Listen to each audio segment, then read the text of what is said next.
Nos visita hoy en este modesto site de YouTube una reconocida personalidad española que es el profesor don Pedro García Bilbao. Don Pedro es profesor de estructuras, de estructura social contemporánea, ¿no? Creo que es Estructura social contemporánea. estructura social contemporánea en la Universidad Rey Juan Carlos. Nombre de universidad que no encaja muy bien en lo que él hace porque es el presidente y el que lleva adelante un colectivo que se llama Al Servicio de la República, en recuerdo del servicio al Servicio de la República original de los años 30, que con los intelectuales aquellos, Marañón, Ortega, etcétera, querían traer a España paz y libertad y diálogo, algo, si es posible, de limpieza en un país en el que en aquel momento el 40% de los españoles era analfabeto y en la España pobre y seca el 70%, y en el que el hambre era endémica. Y además eso no es algo que lo dijera la República. A los que les gusta la República, a los que les gusta la literatura, los letraheridos pueden leer el segundo volumen de las memorias de Arturo Barea, La llama, en Ajá, el sí, que sí. el brigada de infantería Arturo Barea en Marruecos recibe, como en aquel momento el servicio militar era obligatorio, recibe chicos que vienen de toda España, y los que vienen de la España seca se quejan de que el hambre en ellos es endémica. Algunos llegan a decir: yo no me voy de aquí nunca porque aquí como. Bien, don Pedro, muchísimas gracias por estar hoy con nosotros. Vamos a debatir o charlar. Esto que ya Sí. más que una entrevista suele ser, empiezo a llamarlo hoy un conversatorio. ¿Qué podemos esperar o podríamos esperar hoy los españoles de esa ilusión colectiva que marcó el 14 de abril y que se llamó la Segunda República Española? El 14 de abril es una fecha importante en la historia española.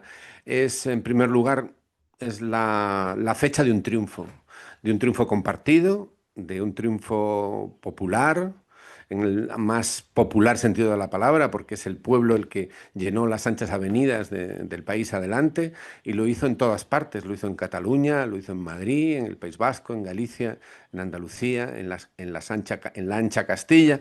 Lo hizo el pueblo en su conjunto. Entonces, en nuestra historia, ocasiones como esa, que representan la encarnación de una gran ilusión y de una gran esperanza, pues no son cosa baladí. Eh, Quizá en el ánimo de muchos de nosotros, de los españoles actuales, la esperanza de un nuevo abril que traiga esas esperanzas concretadas no se ha extinguido. Es quizá uno de los elementos que nos hace seguir adelante pese a todas las desgracias y desilusiones del presente, ¿no?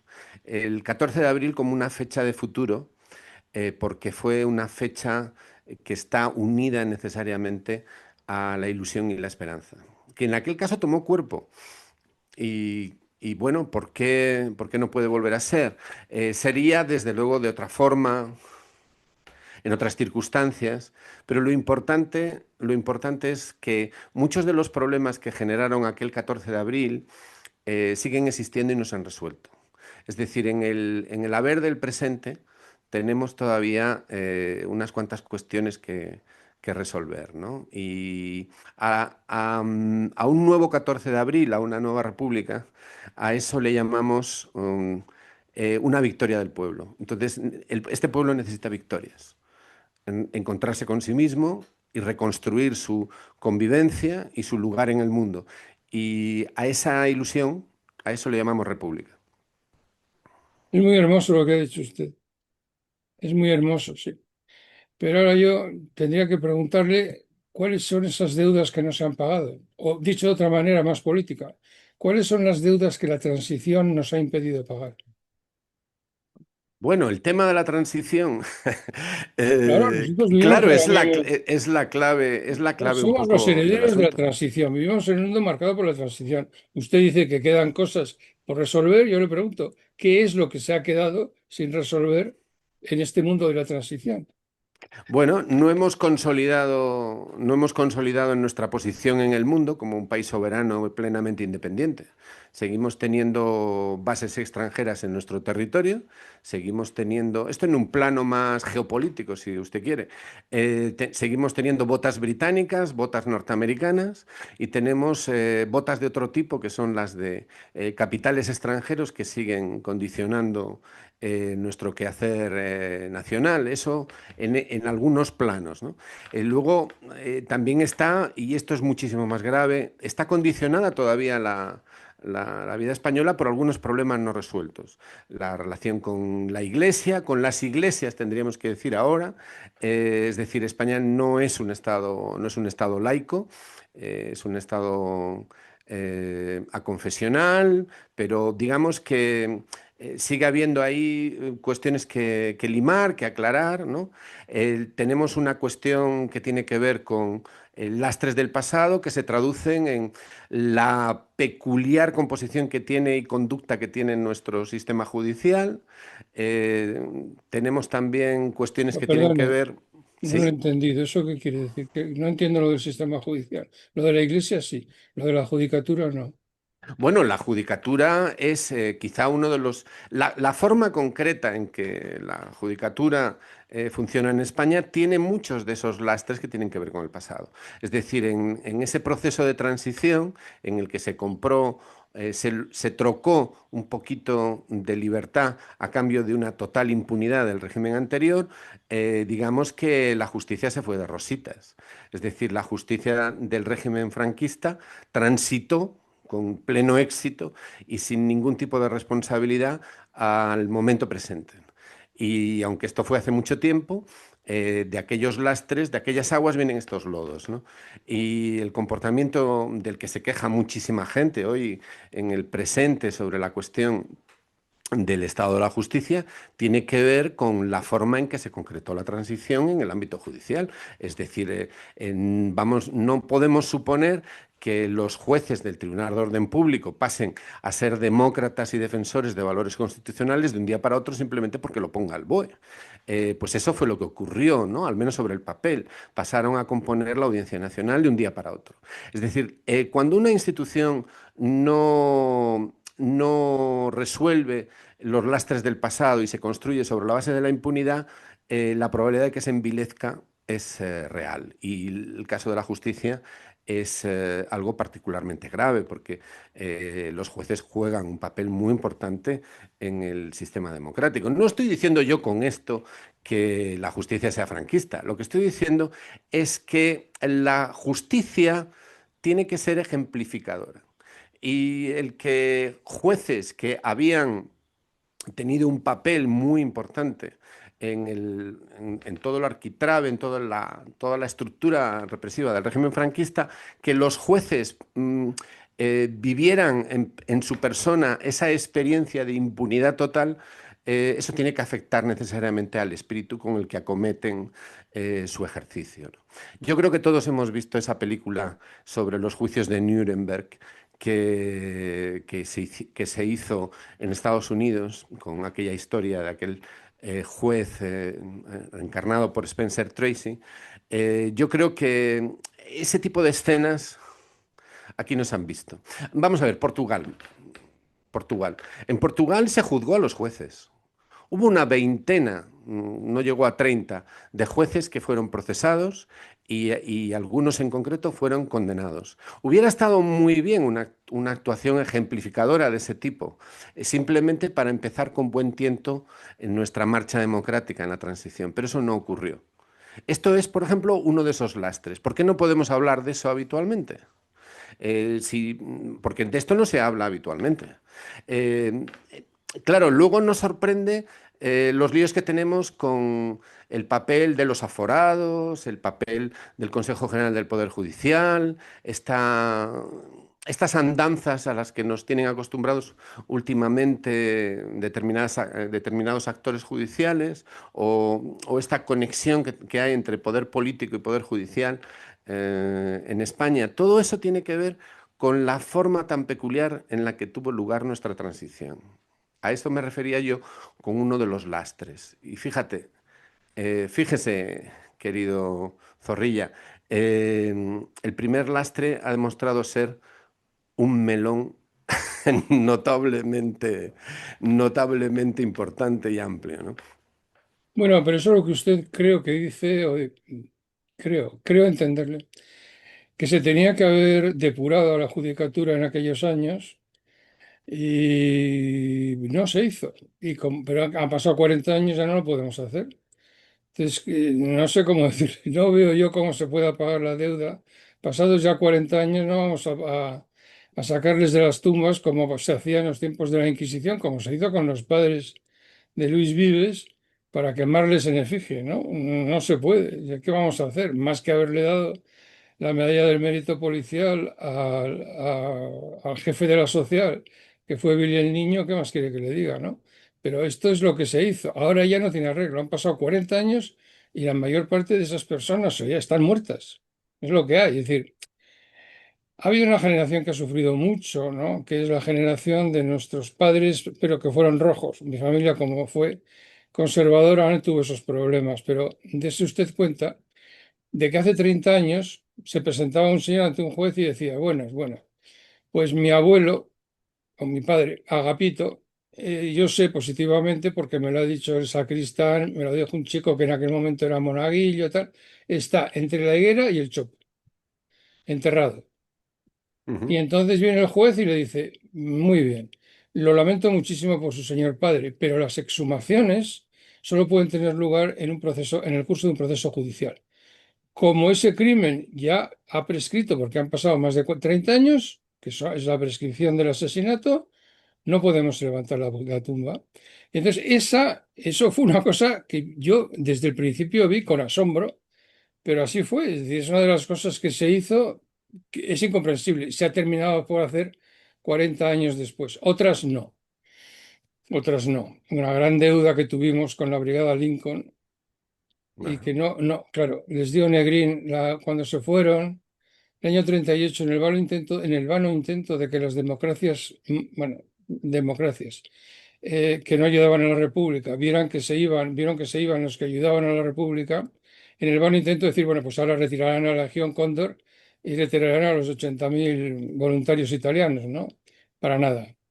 Entonces, a estos se les concedió la nacionalidad española. Yo creo que la mayor parte de ellos murieron sin ella, porque claro, pasaron 30 o 40 años hasta que se la reconoció Felipe González y se iban muriendo. Ya sé que no lo sabe nadie, porque nadie habla inglés, y menos aún el inglés americano, salvo los hombres de negocios.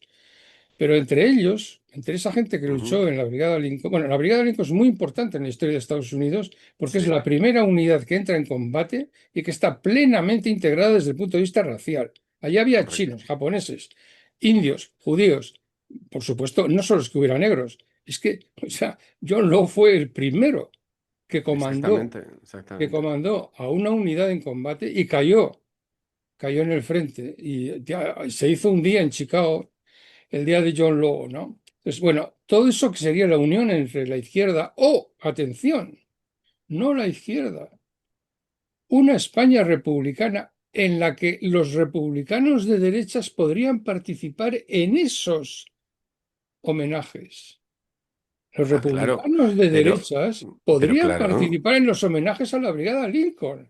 Esa es una gran diferencia. Bueno, pues hemos perdido un encaje sólido con el progresismo americano. Toda la gente que hizo eso, que luchó con la Brigada Lincoln y tal, todos eran los que estaban los primeros en las manifestaciones de los derechos humanos en los años 60. Todos. Y algunos famosos, Solaris O'Keeffe, la famosa enfermera negra, Milton Wolf, un mito. Un mito de persona militante que estuvo toda su vida escondido y tal, ¿no? Eso, como no sabía nadie, pues no se hizo y ya está. Ahora, el problema es que como han ya pasado 40 años, no se puede hacer. Entonces tengo que volverle a plantear la pregunta, ¿qué es lo que queda por hacer? Porque las bases que usted ha dicho, bases militares, mucha gente, muchos países tienen bases militares. Posiblemente no podríamos salirnos de ahí ni con República ni sin ella. Y otra, respecto a las inversiones extranjeras, pues todos estamos esperando que vengan porque el sistema mundial funciona así, todo el mundo es así. Tienes que tener la casa en orden para que te vengan inversiones extranjeras. No es contrario a la soberanía, es necesario para el bienestar de tu país. Entonces, ¿qué es lo que queda por pagar? ¿Qué deudas no se han pagado? ¿Qué deudas podría contribuir a pagar la Tercera República que usted defendería? Bueno, vamos a ver, es que no es no es una cuestión de algo que tenga que ver con deudas del pasado, tiene que ver con problemas del presente. Es decir, yo creo que al menos en la línea de los republicanos que nos reconocemos en la herencia de la Segunda República y que consideramos que el franquismo no fue un régimen ni legítimo ni legal y que respetamos la herencia del gobierno del exilio hasta su disolución en el 77. Lo que nos preocupa no es tanto lo que pudo pasar hace décadas, hace 80 años. Es decir, no es el flanco derecho en Brunete lo que me preocupa el presente. Me preocupa que en el presente la Constitución actual, por ejemplo, no haya sido no haya sido fruto de un proceso constituyente. Me preocupa que efectivamente la justicia no se renovara. Me preocupa que el ejército español actual, las Fuerzas Armadas españolas, no consideren, por ejemplo, no hayan considerado como oficiales de pleno derecho a los que fueron procesados por haber participado en la UMD, por ejemplo. Eso es un problema del presente que no está resuelto. Me preocupa, por ejemplo, la peculiar relación que mantenemos con Estados Unidos, que tendría que ser completamente reequilibrada, porque Estados Unidos, al fin y al cabo, apoyó a la dictadura y ha tenido una presencia a lo largo de todos los años de la transición que se ha visto facilitada por un cierto colaboracionismo por parte de los poderes españoles, ¿no? Pero hay que reequilibrar la relación con Estados Unidos. Hay problemas que tienen que ver con grandes logros históricos, como por ejemplo la educación pública. La educación pública, la sanidad pública, todos esos logros históricos que no empezaron ahora, sino que llevan muchas décadas de lucha detrás, no se han consolidado. Es decir, hay problemas en el terreno de los derechos sociales, hay problemas en el tema de los derechos cívicos, en la forma de nuestro propio estrado, pero sobre todo hay una cuestión. Em, yo soy de aquellos que defienden que no podemos aceptar los referéndum que organizó la dictadura para traer la monarquía a España. Es decir, es posible que a lo mejor usted sí, pero yo desde luego no. Es decir, considero que la dictadura franquista no era nada ni nadie legitimado para reinstaurar la monarquía en España. Y la monarquía en España, siquiera por una cuestión no ya ideológica, sino por una cuestión de fondo, es fruto, en primer lugar, de una decisión de la dictadura. Y eso creo que afecta gravísimamente a la identidad democrática de nuestro Estado. Es decir, los referéndum que trajeron la monarquía, que primero trajeron la monarquía y convirtieron el Estado español franquista, porque lo de Estado español se lo inventan ellos. Es decir, porque en el periodo entre el 36 y el referéndum de finales de los 40, España no es una monarquía, pero tampoco es una república. Entonces, ¿qué es? Bueno, pues es un Estado que está siguiendo la estela del régimen nazi, básicamente, en cuanto a su estructura de Estado. Entonces, cuando finalmente, después del resultado de la Segunda Guerra Mundial, optan por mudar algunas formas externas, España pasa a ser el Reino de España. Bueno, pues eso es algo que afecta directamente a la constitución actual de nuestro Estado. Nuestro Estado debe ser plenamente democrático y para que sea plenamente democrático debe de recuperar su legitimidad robada. Y eso implica que hay que posicionarse respecto de los referéndum que trajeron la monarquía. Son referéndums organizados por la dictadura, no tienen ninguna validez. Bien, Eso obviamente afecta a la Constitución del 78, bueno, lógicamente. entonces usted, ya vamos centrando el problema, porque yo tenía está como nebuloso todo lo que yo, no sé nada, no sé nada de ello. Vamos teniendo, mm, aclarándolo un poco. Primero, falta de legitimidad de origen, pero no falta de legitimidad de ejercicio, diríamos, ¿no? Tenemos falta de legitimidad de origen y en eso sí que podríamos estar de acuerdo porque efectivamente es un Estado que se convierte en reino, se declara en reino en un momento en el que no puede manifestarse allí nadie, estamos en los años 40, y está clarísimo, lo dijo Tarradellas, no muy citado, pero lo dijo. Cuando llega la democracia a España, o lo que sea, Tarradellas dice, vaya, Franco por supuesto se había muerto, ¿no? Dice, vaya, vaya, mira, por fin Franco se ha salido con la suya y ha restaurado la monarquía. Eso es público, es decir, lo Sí, dijo él, sí, ¿no? Sabía lo que decía. Al final del todo se trataba de eso, de restaurar la monarquía. Bien, pero hay dos cuestiones, ha mezclado usted varias cosas. Primero, sí, la relación con Estados Unidos no es algo que venga de la República o la democracia, sino que viene de formar parte del zócalo occidental en el que estamos todos y en el que creo que no podríamos salirnos. Primera cuestión. Y segunda cuestión, lo que sí, esto sí que me interesa mucho, es la diferencia, hacer una diferencia entre la seguridad social, uno, y dos, la educación. La educación sí que habría que hacer algo con ella, porque es insólito, yo no lo he visto nunca esto, que esté en manos de la Iglesia Católica. Esto es, la Iglesia lo llama libertad de conciencia, libertad de, ¿cómo se dice? Libertad de religión, de, o no sé, de enseñanza y de libertad de enseñanza no tiene nada. Es una cosa absolutamente sorprendente. Bueno, uno, eso sí, pero lo de tener, por ejemplo, la base de Gibraltar, ¿qué vamos a hacer? Eso está declarado en un territorio a descolonizar. Inglaterra no lo descoloniza y nadie le dice nada. Veo muy difícil que la República pudiera hacer algo. ¿Eh? Y segundo, en el tema, la verdad, la seguridad social no veo que tenga que ver con la República. Ahora, lo que sí tiene que ver con la República, sí, es la educación. Y otra cosa mucho más importantísima, la memoria de España.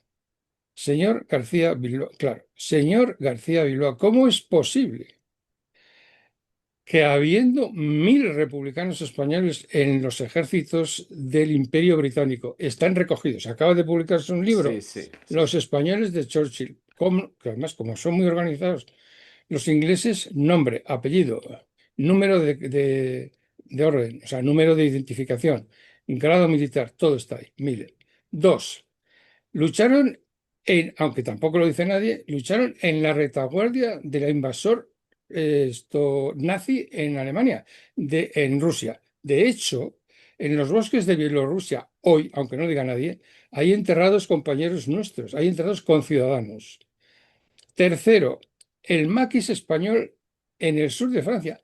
Todas las ciudades del sur de Francia, desde Marsella hasta Biarritz, fueron liberadas por los maquis a las órdenes del general de Gaulle. ¿Cómo es posible que no haya una delegación española todos los años, cuando se haga, en el desembarco de Normandía, bajo las banderas de la Cruz de Lorena? Y, claro, este es el detalle, claro, y la bandera republicana, claro, es que es lo que hay, pero deberían de estar ahí, porque la memoria de España no solamente es que España estuvo con Franco y y levantó el brazo en Hendaya para eterna infamia de esa gente, no, no, es que hubo otros que dieron la vida, es decir, en la batalla de la Madeleine, en el sur, ¿no? Cristino García fue condecorado por el ejército francés con la máxima condecoración que tiene Francia en guerra.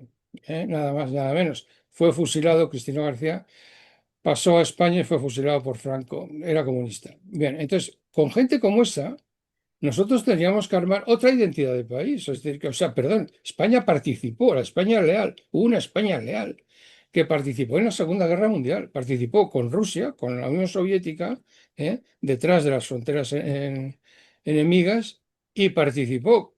Bueno, yo llegué a conocer personalmente a un miembro de los comandos ¿cómo se llama?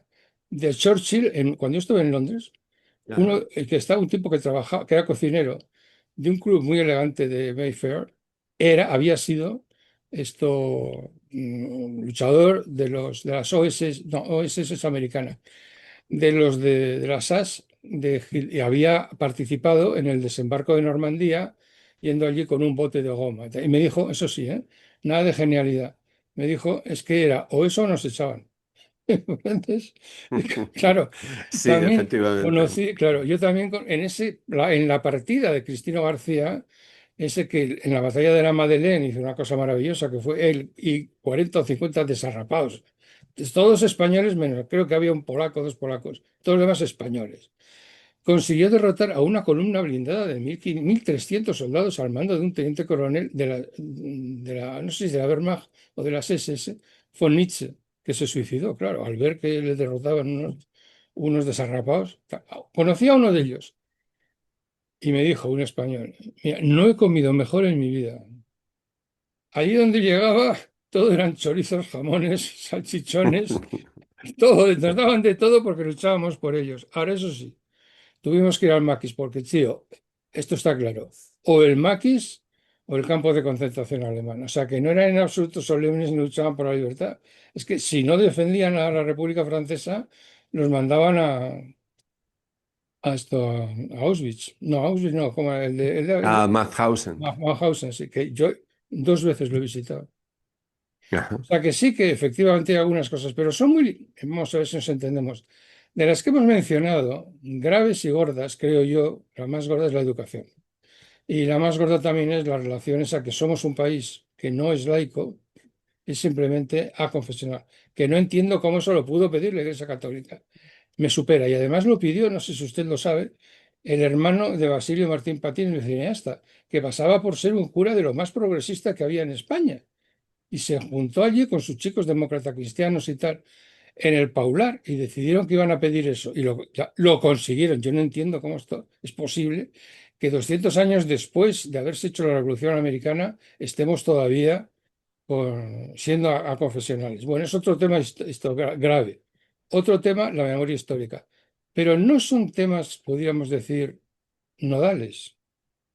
No son temas que yo creo que tú te puedas dirigir al pueblo español y el pueblo español te pueda decir sí, a por ellos. No lo creo. Bueno, yo lo que estoy tratando Posible. de dirigirme es a la línea de argumentación que está manteniendo, señor Zorrilla. Es decir, si se ha planteado el debate en estos términos y yo trato de responderlo. No solamente he sido yo el que ha mezclado temas, también hemos paseado desde la Madeleine al problema de la educación. Bien, es normal porque los temas salen como las cerezas, ¿no? Salen enganchados unos con otros. Eh, yo diría, por replantear las cosas, diría lo siguiente. Vamos a ver. En España hoy en día tenemos unos cuantos problemas que tienen que ver con conciliar los servicios públicos, es decir, el tema de los derechos sociales y los derechos políticos. Desde un punto de vista del republicanismo español tradicional, la herencia, la línea republicana española histórica, el modelo, porque hay que decir una cuestión que es importante. O sea, la cuestión de la República no es solamente una cuestión de forma más o menos administrativo-política de escoger un jefe de Estado. No, no, no es eso, es otro tema. También es una ideología y también tiene una tradición histórica que tiene varias líneas, pero que en el caso de España, bueno, pues tiene una tradición y una línea, ¿no? Bueno, pues en esa línea histórica el modelo republicano es un modelo que trata de conciliar lo que son derechos públicos, los derechos civiles y los derechos políticos con los derechos sociales en una estructura constitucional. Y eso es muy importante, porque eso es lo que define el espacio republicano democrático y con un sentido social. El hecho de que es una forma de Estado que está construida e inspirada a partir de una ideología que lo que trata es de conciliar perfectamente los derechos sociales con los derechos políticos y civiles, escapando al falso enfrentamiento entre ellos. Y en caso de duda, lo que ha de prevalecer es el bien común. Para que un sistema así funcione, necesita tener una amplia base social, sin duda, pero sobre todo lo que necesita tener es instrucción pública. Sin instrucción pública, la república no es posible. Pero esto es un círculo, ¿no? Es decir, para que un sistema democrático así planteado funcione bien, necesita instrucción pública, pero no puede haber instrucción pública, no puede haber educación, no puede haber un pueblo educado si no hay unas condiciones materiales materiales, económicas y políticas que permitan el ejercicio de esa formación, digamos, ¿no? O sea, el tema de la educación por eso es nodal. Entonces hay más temas nodales, como por ejemplo el tema de los derechos sociales. Yo me atrevería a decir que eso es nodal. Bueno, pues una idea que aporto o que intento aportar. que intentamos aportar nosotros, el cúmulo de intereses que en España actualmente se enfrenta a las reformas políticas y sociales que se precisan para asegurar precisamente los derechos sociales. Ejemplo, la derogación de la ley que permite la privatización más o menos encubierta de la sanidad pública. Podemos poner más ejemplos. Pero el conjunto de intereses que hoy en día impiden que se profundicen, se consoliden y se avance en los derechos sociales es el mismo cúmulo de intereses que es enemigo de la República.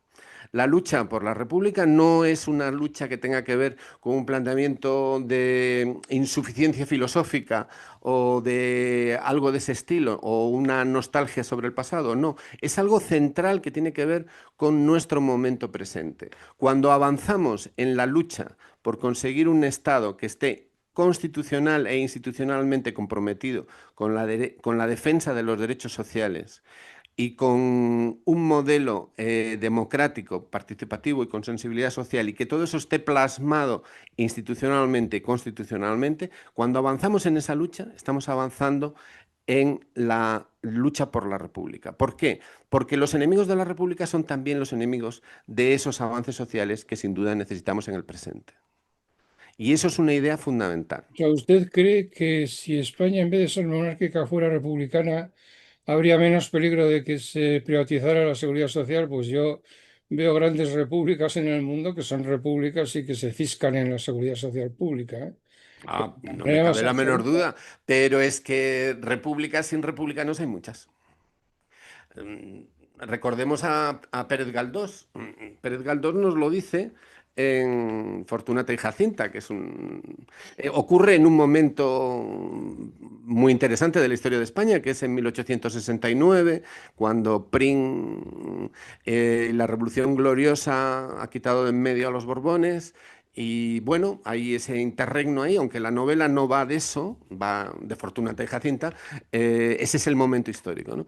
Entonces ahí hay un personaje en que está, bueno, hay varios personajes, están jugando a las cartas, y entonces uno de ellos es un marqués que está dando juego a sus amigos en la mesa. Entonces la mesa es plural, ¿no? Entonces uno de ellos le dice, pero bueno, marqués, tú eres aristócrata, ¿no te preocupa que venga la república?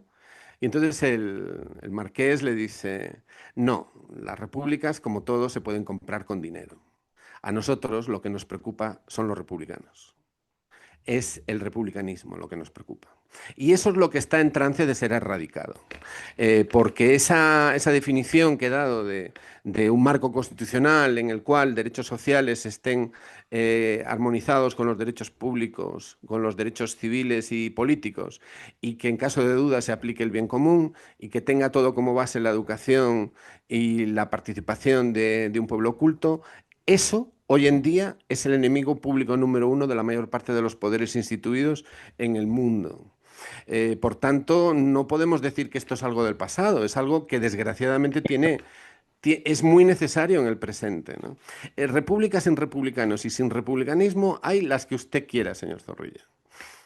Y entonces un republicano es, por definición, una persona que es republicana, es por definición partidario de la seguridad social pública. No, la seguridad social, yo he dicho conciliar derechos sociales y derechos políticos y civiles.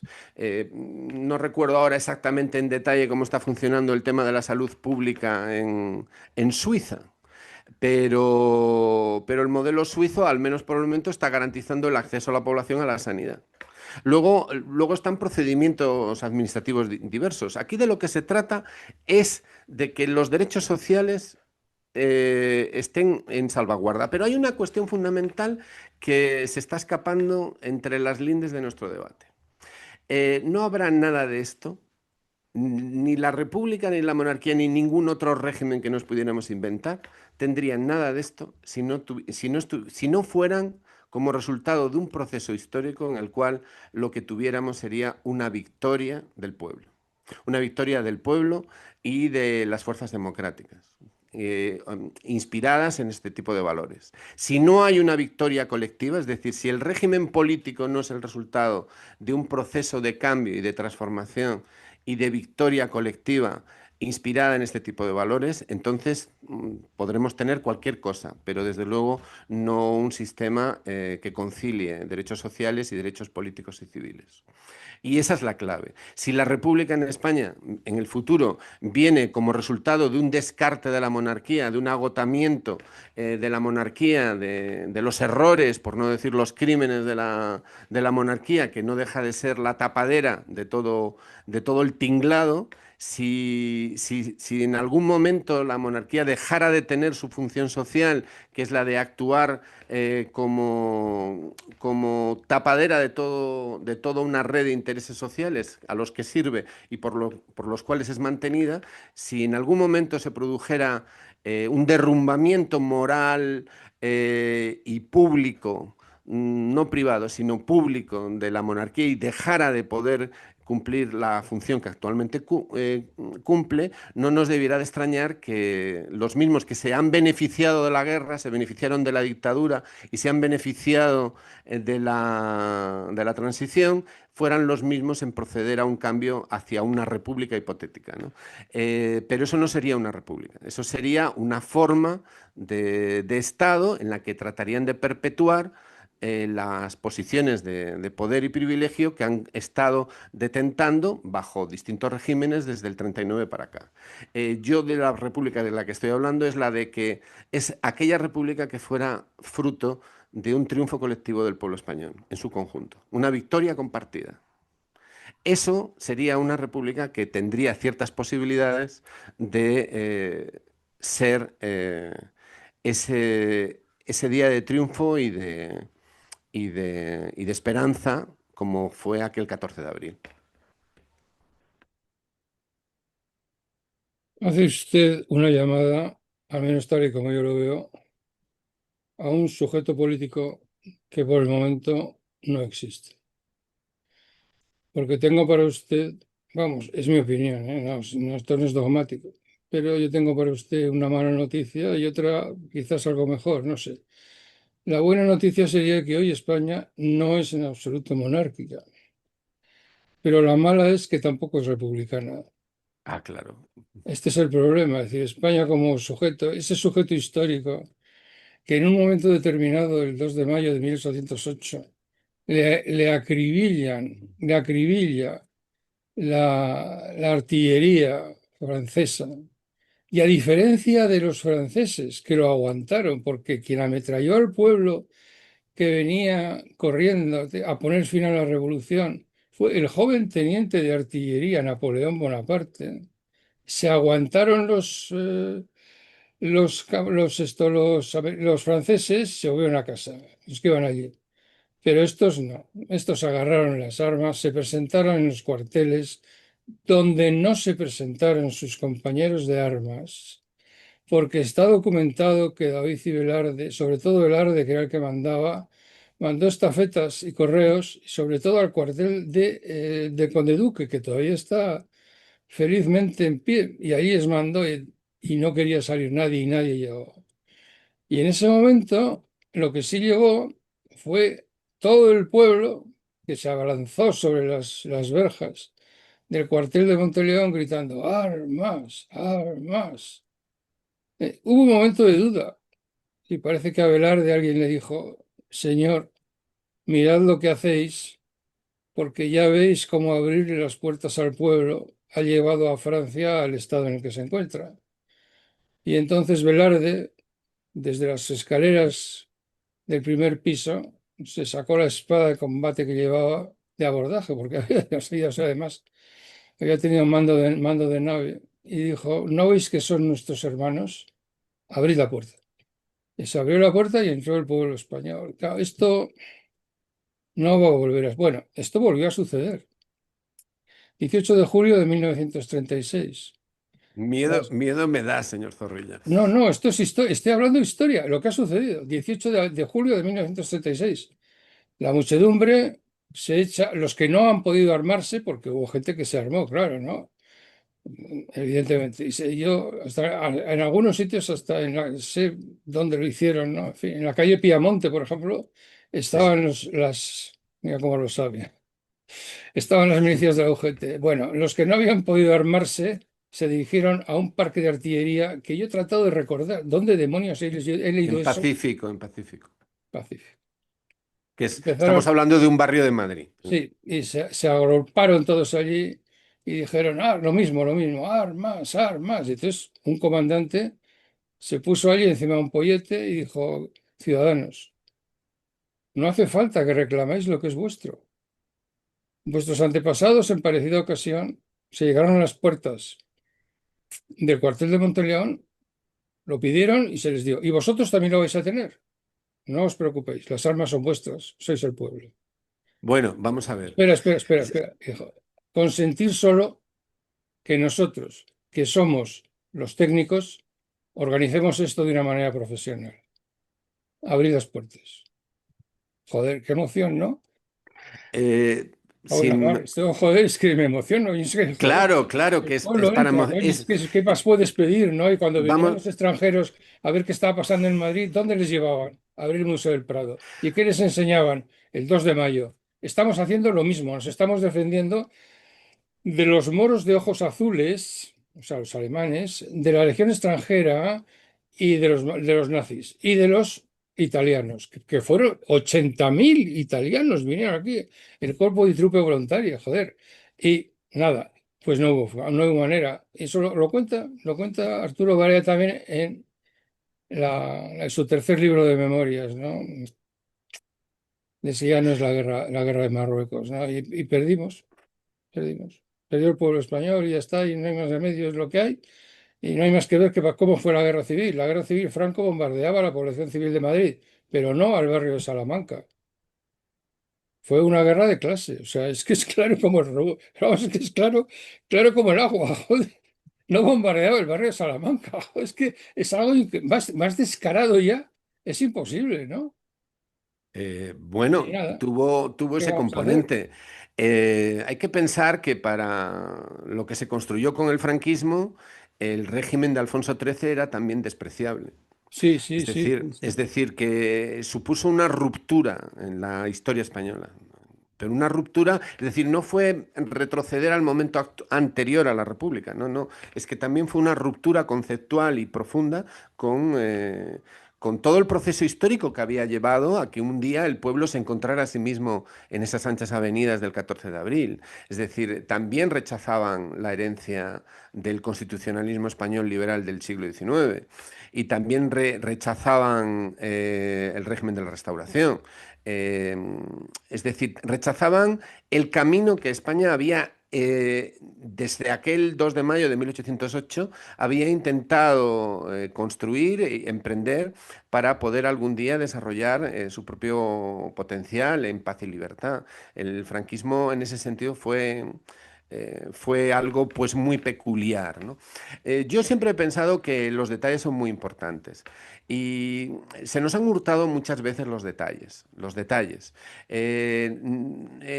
Tenemos mucho relato funcionando, tenemos mucho prejuicio, unos y otros prejuicios, y a veces es importante contrastar los detalles y los hechos. En el cuartel de Pacífico había un teniente coronel que creo que se llamaba Carratalá, que lo sabemos a través de testimonios de los oficiales que estaban en el Ministerio de la Guerra y que formaban parte de la Unión Militar Republicana Antifascista y que habían estado en el dispositivo antigolpe que había organizado el gobierno del Frente Popular.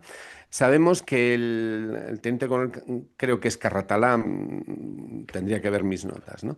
El teniente coronel que estaba al mando del Parque del Pacífico, donde había parte de una dotación importante de cerrojos y fusiles, porque los cerrojos estaban separados de los fusiles, ¿no? Pero allí había un núcleo de armas completas. Este oficial estaba firmemente comprometido con la defensa de la institucionalidad republicana y la Constitución Napoleón y se comprometió a mantener bajo su control esas armas para que pudieran ser utilizadas si se producía una sublevación en el cuartel de la montaña, que es donde estaba el principal depósito de armas. Y efectivamente, esto le costó la vida. Fue asesinado por oficiales facciosos en la puerta misma del cuartel de Pacífico, lo cual no impidió que esos mismos oficiales facciosos que le mataron fueran barridos por la multitud y por los leales que lograron distribuir un núcleo de armas importante que fue utilizado en el asalto al cuartel de la montaña. Y que fue fundamentalmente llevado a cabo por fuerzas leales de la Guardia Civil, por fuerzas leales de artillería y por fuerzas leales de las fuerzas de orden público. No solamente fue la masa la que estuvo, de hecho la masa en su gran mayoría no tenía armamento. Yo tuve ocasión de conocer a un oficial de la Guardia de Asalto que había participado en el dispositivo en torno al cuartel de la montaña, ¿no? Hoy en día lo que tenemos en Madrid, en el cuartel de la montaña, es un templo egipcio. Para que nos hagamos una idea. Y no hay ni una placa, ni hay nada de nada, de nada, de nada que recuerde lo que pasó. Por cierto, la Segunda República tuvo el proyecto de cambiar de sitio las Cortes, el edificio de las Cortes. Y uno de los emplazamientos elegidos, de hecho, el emplazamiento elegido fue el antiguo cuartel de la montaña, es decir, en lo que es actualmente el Templo de Debo, en el Parque del Oeste, en esa zona. Hay todo un proyecto para construir un edificio para la representación popular, ¿no? Para el Congreso de los Diputados. Querían construirlo allí, se quería construir allí, se quería derribar el viejo cuartel y construir allí el nuevo Parlamento español más amplio, con más salones de reuniones, con oficinas, con despachos, con mayores servicios. Un poco como lo que ocurrió en Brasil. En Brasil, por ejemplo, en Río de Janeiro hay un edificio de la sede parlamentaria que es muy parecido al de las Cortes Españolas, pero que luego, posteriormente, fue construido otro, ¿no? Estos son los detalles, son esos detalles, ¿no? Esos detalles que muchas veces se han desconocido porque se nos ha hurtado la mirada sobre nuestra propia historia. Y entonces acabamos mezclando cuestiones. Es normal, incluso con la mejor de las buenas intenciones. Claro, luego viene cualquiera que se las dé de historiador y que pretenda colocar un relato. A poco que ese relato afiance los prejuicios que algunos tienen, ya para que se le dé pista libre, ¿no? Yo he dicho antes que la República del 31 fue un triunfo colectivo y fue un triunfo compartido, y por eso la gente luchó por ella. Porque si no se hubiera luchado por ella, aquello se habría derrumbado de un día para otro, como tantos regímenes hemos visto que se han derrumbado de un día para otro. Y lo que estoy diciendo es que a mí como republicano en 2025, estas cosas me interesa conocerlas, necesito conocerlas y necesito conocerlas entre otras cosas porque durante la mayor parte de mi vida, y yo soy de la generación de los nietos, se nos ha hurtado el derecho a conocer, a saber exactamente, pero qué fue lo que pasó. No me cuenten milongas. Ya me conozco las historias de unos, de otros, memorias, de todas estas cuestiones. Pero exactamente qué fue lo que pasó. Yo quiero saber qué fue lo que pasó. Pero, ¿por qué quiero saberlo? Porque quiero poder comprender mejor nuestro presente. Yo quiero comprender mejor nuestro presente. Eh, Ciertamente estamos sacando muchas cosas. Por ejemplo, ha sacado el tema del 2 de mayo. Esa visión del 2 de mayo, pues tiene, yo comprendo la emoción, cómo no emocionarse, pero es necesario saber, por ejemplo, y esto es algo que en las monografías del Servicio Histórico Militar, editadas por San Martín en tiempos, queda muy claro. Daoiz y Velarde, y eso para mí fue un choque, ¿no? Daoiz y Velarde, los oficiales de artillería del Parque de Monteleón, formaban parte de una estructura conspirativa que estaba al servicio de Fernando VII. Pues claro, claro, no, no, vamos a ver, no, no, no, Clarísimamente, por ejemplo, ¿no? calma, calma Entonces, calma y tranquilidad, sí, no, no, sí, no, calma. Esto no es que sea de público conocimiento, pero es elemental. Velarde era un republicano peligrosísimo. A Velarde se le ofreció formar parte del Consejo del, perdón, del Estado Mayor de Murat. La visión de Velarde, claro, la visión de Velarde era una visión de una lucidez implacable. Yo soy revolucionario. Quiero en España lo mismo que los franceses han hecho en Francia, por conseguir, pero aquí lo vamos a hacer nosotros. Bueno, Claro, lo vamos a hacer los españoles, no ellos. Ese es lúcido, lúcido hasta el final. Ese pobre, y pero, el pobre era el solo él. No le pero hicieron el caso. Daoiz y Velarde van a morir prácticamente inmediatamente. El mismo día, sí, el mismo día, sí, Mueren el mismo 26 día. años. Bueno, lo 26 que... años. Sabían que iban a morir, sabían, salían de su No, casa. sabían que iban Las a morir. mujeres, las mujeres les tiraban flores y les tiraban mantones de Manila para que pisaran adelante valientes y los tíos se pasean por ahí, ¿no? No ha Ah, habido forma de hacer una película sobre eso. Tengo un guión, joder, es barato. Lo podría hacer bueno, televisión. por No hay favor, manera. Coño, hay que decirlo, habría que contarlo. Hay que estoy contar que completamente de Velarde fue un acuerdo. revolucionario. Y hay que contar otra cosa que tampoco, yo cuando estudié, bueno, la desgracia Sí. aquella que tuve, aquel horrible, horrible, aquella secundaria que fue un campo de concentración y en el que no me enseñaron alguna cosa sí, pero muy pocas, ¿no? Parecía como que lo de ¿cómo se llama? Lo del Móstoles fue un pirado, un friki, un alcalde que dijo, pues ala, yo me pronuncio. Dice, no, no, perdón. Se juntaron el presidente del Consejo de Castilla, el Sí. relator mayor, no sé cómo se llamaba, y el jefe de lo que tú decías, lo que usted decía, el jefe de la Junta Secreta que Fernando VII había dejado cuando se fue. Y se juntaron y dijeron, hay que declararle la guerra a Francia. ¿Cómo se hace esto? Pues según las 7 partidas, en ausencia del rey, eso le corresponde a un alcalde, a los alcaldes. Y entonces, como Móstoles tenía alcalde de hidalgos y alcalde de campesinos, el alcalde de villanos o como se llamase, pues entonces fueron allí y se leyó de acuerdo con las prescripciones legales. Fue una declaración en guerra. La segunda parte de la historia por la cual no podemos reivindicar toda la historia de España es porque Fernando VII traicionó todo eso. Primero, Fernando VII traiciona el liberalismo y los moderados adoptan el siguiente lema. Perdón, esto es una invención mía, ¿no? Pero en fin, la soberanía para el pueblo, pero la tierra para nosotros. Claro, claro, en ese momento el 70% de la riqueza nacional es tierra, se la quedan ellos. Claro, entonces el 31, el 14 de abril, viene a ser cerrarlo todo. Cerramos la monarquía, cerramos Fernando VII, cerramos a Isabel II por la justificación de la gloriosa del 68 es increíble. Echamos a la reina por razones que no podemos confesar ni a nuestras mujeres ni a nuestros hijos, a estas hijas. Es increíble. Por lo visto, yo tengo una vida algo movida. Bien, entonces todo fuera.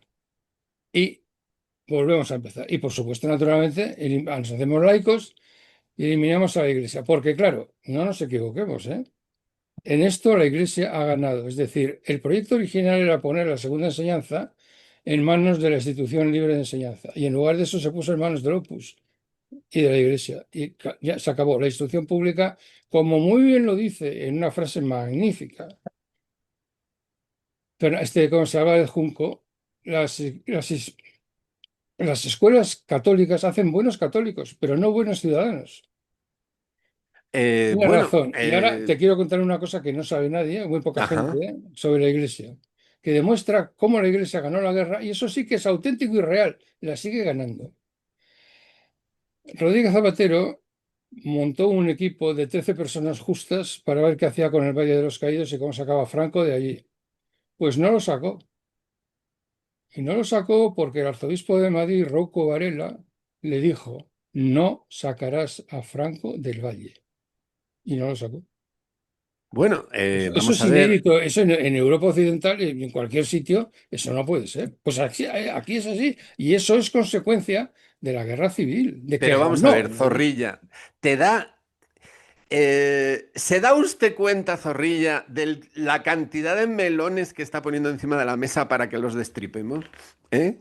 Yo perfectamente. Sí, sí, no, pero es que es que hay que Esto decirlo. nos da para una serie, nos da para Mire, una yo me serie. especializo en decir lo que no dice nadie, pero que todo el mundo sabe, ¿no? Y esto, claro, es la mejor manera de arruinarte la vida, pero no importa, porque me falta poco ya para irme, pues puedo permitirme el lujo de decir lo que pienso, ¿no? Bueno, voy a contarle una anécdota. Yo no sé si se la había contado, pero la puedo contar. Hace aproximadamente unos 15 años, 12 o 15 años. Yo pertenezco a una federación de organizaciones de memoria que se llama Federación de Foros por la Memoria. Y hace unos 12 o 15 años organizamos en San Lorenzo del Escorial, con la Concejalía de Cultura, unas jornadas sobre el Valle de Cuelgamuros y todo lo que allí acontece. Y de hecho, durante años estuvimos haciendo protestas delante de la entrada del valle, los 20 de noviembre, etcétera, ¿no? Hay que pensar que en los folletos turísticos de la Comunidad de Madrid, no ahora durante el gobierno de Ayuso, sino desde el inicio de la transición, todo eso forma parte de la ruta imperial. Está incorporado a la ruta imperial, que tiene mucho sentido, puesto que está allí el monasterio, pero está incorporado el Valle de los Caídos también. El Valle de Cuelgamuros forma parte de la ruta imperial. Bueno, el caso es que organizamos unas jornadas allí. Y en esas jornadas salió la idea de que había que cuestionar la cuestión, o sea, había que tratar la cuestión del Valle de Cuelgamuros. Entonces, yo lo que planteé en esas jornadas fue que eso era difícilmente integrable, era muy difícil de integrar, porque el nacionalcatolicismo tenía unas características muy especiales y esa cruz no era exactamente una cruz cristiana. Era una espada clavada en el corazón de España, así, literalmente, de una magnitud gigantesca y donde un jefe bárbaro estaba enterrado rodeado de los cráneos de sus enemigos. El mensaje que transmitía no era ese mensaje de sacrificio, de paz, piedad y perdón, sino que el mensaje que transmitía conectaba más con la cruz romana que con la cruz cristiana. Y la cruz romana era un instrumento de represión y muerte, era colocar a un tipo crucificado en un cruce para que lo viera todo el mundo y al que diga aquí, al que se mueva, lo crucifico. Ese es el sentido que ha tenido el Valle de Cuelgamuros y la Cruz del Valle para muchísima gente. ¿Eh? Es decir, es un recordatorio de un golpe y de una guerra que nunca tuvo que haber tenido lugar, pero que sí que tuvo lugar y que se prolongó a lo largo del tiempo, porque un hecho, una derrota histórica no es una derrota que ocurrió hace mucho tiempo, sino algo que prolonga sus efectos a lo largo del tiempo hasta llegar al presente. Y el valle ese lo es. La conclusión que obteníamos era que aquello era muy difícil de integrar, era muy difícil de resignificar y que habría que demolerlo. O habría que hacer algo que de alguna manera rompiera el dictado del pasado que llegaba hasta nosotros. Bueno, pues nadie nos hizo ningún caso. Recuerdo que nos llamó la COPE. Tuve la ocasión de participar en un programa en la radio. Estaba Verasturi, estaba Sandy Buruaga y estaba Ricardo de la Cierva. ¿Cómo? Ricardo de Sí, la sí, Cierva, sí, hombre, qué tal bien. cual. Y Viejo amigo. fue una conversación muy interesante, ¿no? Lo creo, sí. Y hubo un determinado momento que lo que me provocó fue una inmensa ternura, porque después de hacer yo mi exposición de una manera pausada y serena, don Ricardo de la Cierva me dice, no entiendo tanta oposición. Cuando se construyó nadie se opuso. Así, literalmente. Increíble, Entonces, claro, ¿cómo se increíble, puede ¿no? uno enfadar? ¿Cómo se puede uno enfadar cuando don Ricardo de la Increíble, Cierva te increíble, dice eso? increíble, increíble, increíble. Claro, es sorprendente. Y luego, cuando años después se hizo esa comisión de hombres justos, recuerdo que el rector de mi universidad estuvo en esa comisión.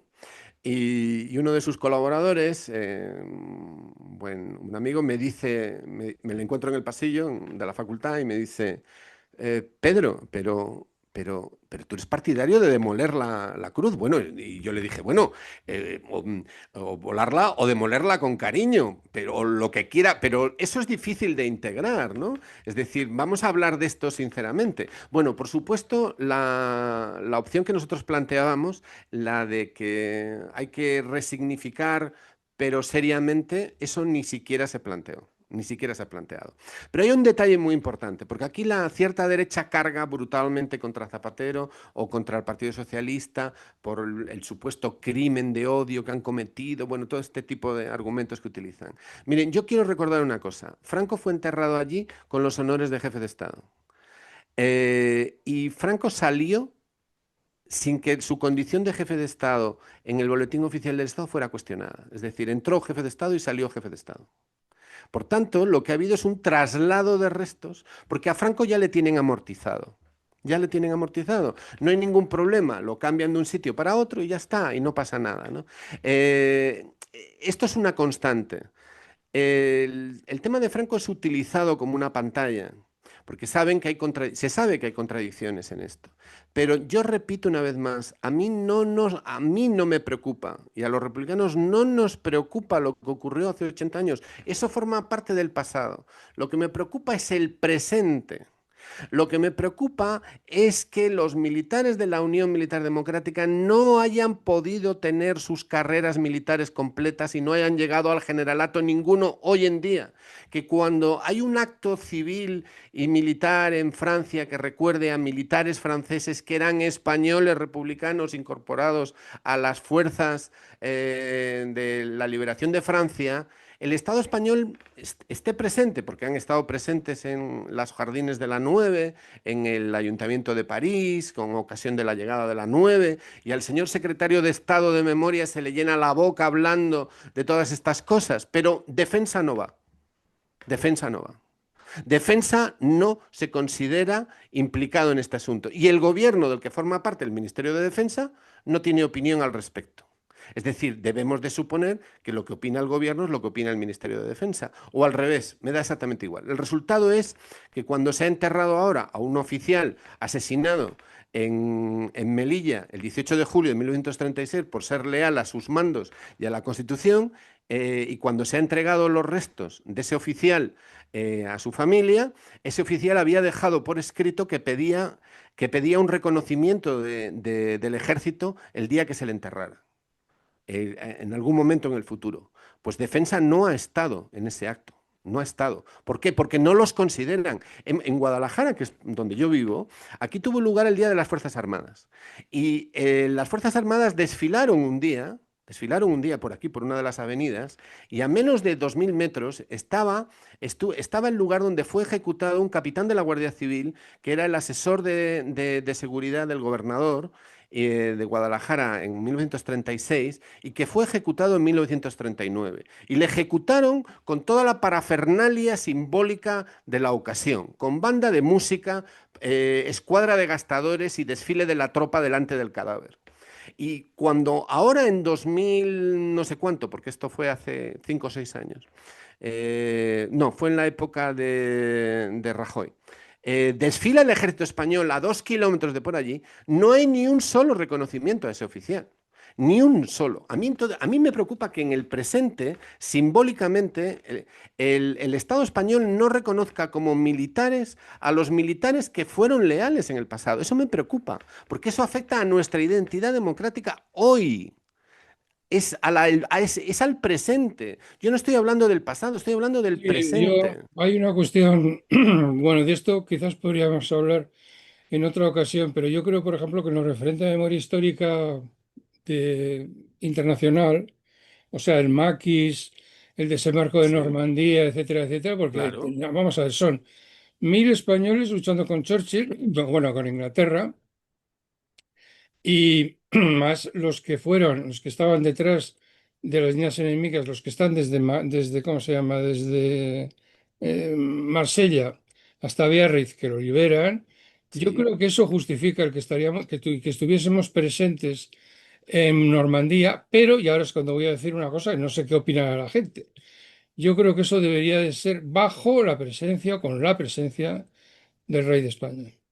Bueno, es el jefe de Estado, de ejercicio, ¿no? Yo Sí, no tengo yo ningún creo que el problema al rey ha respecto. hecho una cosa muy buena, que es ir a Mauthausen. Bueno, que está muy bien.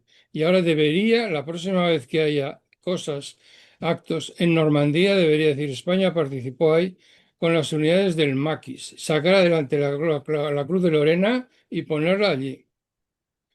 Y el Eh, rey allí. Y no importa nada que esté la bandera republicana, porque si históricamente fuese lo mismo que la bandera de San Andrés, pues algo así. No pasa nada. bueno, vamos a ver, vamos a ver. Yo soy de la opinión de que la bandera nacional es tricolor. Esa es la bandera nacional española. Lo que pasa que no es la bandera vigente en este momento. La bandera vigente legalmente en este momento es la bicolor con el escudo actual. Entonces, pero es decir, que banderas constitucionales en la historia de España en el siglo XX hemos tenido dos. La bandera constitucional de la República Española, que fue la primera bandera nacional española reconocida en una constitución, ¿eh? Porque anteriormente no tenía ese nivel de reconocimiento. Es decir, la primera vez que el pueblo en un proceso constituyente formalmente y correctamente formulado escoge una bandera en su texto constitucional, esa bandera fue la bandera tricolor de la República Española. Bueno, esa bandera fue constitucional, legal y vigente. Y la actual, pues también es legal, con acorde a derecho, y está vigente. Otro tema es las condiciones en las que retorna esa bandera. Ese es otro tema. Pero esto es importante. Yo he dicho antes que hay un cierto republicanismo en el que nos movemos algunos, en el cual nosotros no consideramos legal el régimen franquista. Era un régimen que tenía derecho, pero no era un régimen de derecho. Era un régimen que tenía control del territorio, pero no era un régimen legítimo. No era un régimen legítimo. Entonces, es decir, desde ese punto de vista, la legalidad se mantuvo en el gobierno del exilio hasta 1977. Es decir, que hubo dos legalidades. Estaba la del exilio y la de hecho en la que estaba el territorio español. Pero cuando se extingue el gobierno del exilio, la única legalidad pasa a ser esta. Y como demócrata reconocemos la legalidad actual, hasta ahí podíamos llegar, lo cual nada nos impide, dentro de la propia legalidad actual, reconocer que la legitimidad perdida, robada de la República, algún día debiera de ser recuperada por una serie de motivos. Esto lo digo como un principio general en el que nos movemos algunos, bastantes, más de los que parece. Eh, en cuestiones simbólicas como de reconocimiento en el ámbito, en el extranjero, por ejemplo en Francia, en estos hechos que has estado relatando, bueno, yo voy a poner ahora un ejemplo. Vamos a ver, en enero ahora de 2026, en una localidad alsaciana que se llama, si no recuerdo mal, Gussenheim, va a haber un acto de homenaje al coronel Putz. El coronel Putz fue un coronel del ejército español, oficial francés y coronel del ejército francés, que luchó en España en las brigadas internacionales. Cuando digo que fue coronel es porque la Gaceta de la República le reconoce el grado de coronel. Lo cual es bastante inaudito, porque se lo reconoce en 1938 y bueno, hay una serie de circunstancias ahí que habría que analizar acerca de por qué le nombran coronel. Bueno, este hombre había sido oficial de carrera en Francia, él se incorpora como voluntario, hace la campaña en España y luego se incorpora a las fuerzas de la Francia Libre y acaba de coronel del Regimiento de Marcha del Chad. Bueno, es el coronel jefe de los de la 9, para que nos hagamos una idea, ¿no? Bueno, pues este hombre murió en Alsacia en enero de 1945. Bueno, pues el ejército francés va a hacerle un homenaje, ya lo hizo el año anterior y van a repetir este año. Yo he visto las fotos, el documental y bueno, este año pues me han invitado, ¿no? Y iremos allí. ¿Dónde está el problema en que haya una representación oficial del Estado español? al mismo nivel que el Estado francés. Es decir, que No, si los ninguna, franceses... no ¿Dónde debería está el haber, problema? Yo no veo ningún no problema. debería de haber ninguna. Eso es una memoria abolida. Claro, no Tiene usted tendría por qué haber razón. ningún problema. No Pero tendría por qué haber ningún problema, y ahora supongo que me criticarán algunos por esto, pero allí estará la bandera tricolor de la República Española, enarbolada por alguna asociación de veteranos, como estará la bandera vigente en Francia, y estará la bandera vigente si el Ministerio de Defensa español se dignara a ir. Pero yo me temo que eso no va a pasar. Por cierto, la gente no lo sabe esto, ¿no? Pero Petén abolió la República. Es decir, sí, sí. la República Francesa dejó de existir durante el periodo de Petén. Pasó a ser el Estado francés, ¿no? Pero esa es otra historia, ¿no? Perdóneme usted, don Pedro, pero hemos llegado ya al límite del Zoom. Yo le invito a que en otras ocasiones nos sigamos hablando con unos conversatorios que podríamos dar el título de conversatorios republicanos para seguir en Apruebo la esto. moción, apruebo la Vale, moción. muy bien. Pero ahora, después de darle las gracias más rendidas, tengo que acabar con esto porque el programa me expulsa. La culpa Claro. es mía porque debía haber puesto hora y media. He puesto solo una hora, se acaba. Bueno, muchísimas gracias, don Pedro, y espero que hasta pronto. ¿Eh? Las gracias, desde luego, de todo corazón, yo se las envío porque no hay muchas ocasiones para poder hablar de esto con normalidad, aunque sea mezclando las cosas, pero es necesario poder analizarlas, hacerlo con normalidad, hablar del pasado si toca, pero sobre todo también de los lastres en el presente y del futuro. Eso es fundamental.